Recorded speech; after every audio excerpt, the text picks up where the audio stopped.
Bonjour à tous, bienvenue dans notre compte-rendu matinal qui nous permet d'observer ce qui a pu se passer hier sur le CAC 40 d'une part et sur le S&P 500 d'autre part. Alors débutons immédiatement par notre CAC 40, CAC 40 qui,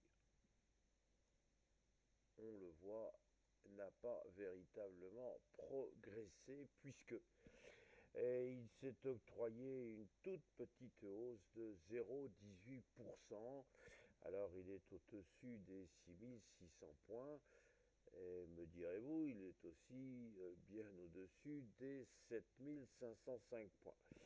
Alors s'il est au-dessus des 7505 points, et si je le souligne, c'est parce qu'il est au-dessus de ce support et que donc, a priori, on pourrait voir une volonté de remonter vers la résistance des 7800 points. Néanmoins, cette volonté ressemble plus à une velléité, car l'on voit bien que le CAC 40 ne veut pas s'attaquer au comblement du gap ouvert vendredi dernier.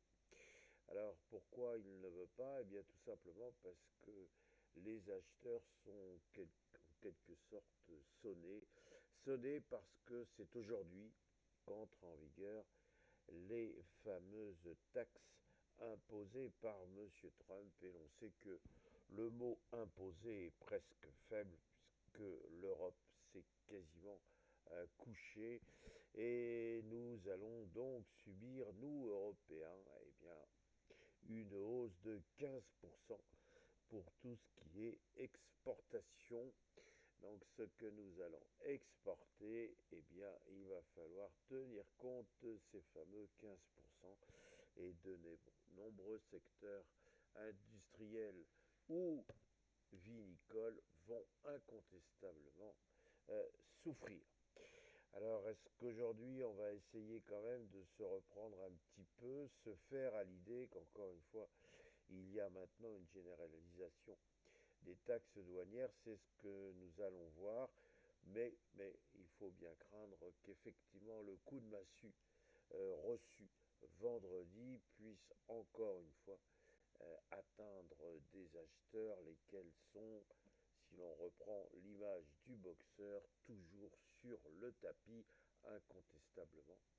Il n'y a pas de prétexte véritablement haussier, il n'y a pas la petite étincelle qui donne du courage, qui permet d'aller de l'avant. Donc encore une fois, faisons un petit peu attention, et ce d'autant que sur un plan statistique, lorsqu'il y a eu un mois de juillet haussier, il y a assez souvent un début août qui un reflet de prise de bénéfices. Or, il semblerait bien que ce soit le cas en ce moment.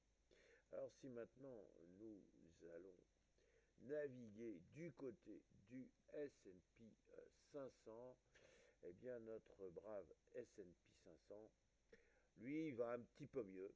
Oui, il va même, bon, allez, on peut le dire beaucoup mieux, puisque il a gagné hier 0,73%. On a envie de dire c'est exactement le phénomène inverse. Les États-Unis, quelque part, se réjouissent de l'application de ces taxes douanières et M.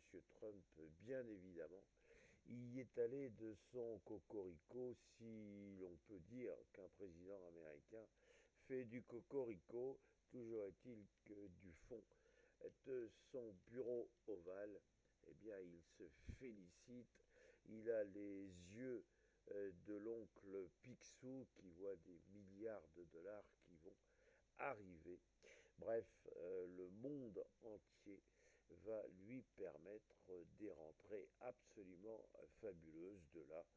Il prévient les Américains qu'il va y avoir une croissance exceptionnelle, des revenus exceptionnels. Bref, tout va bien dans le meilleur des mondes, plus exactement dans le meilleur du monde américain.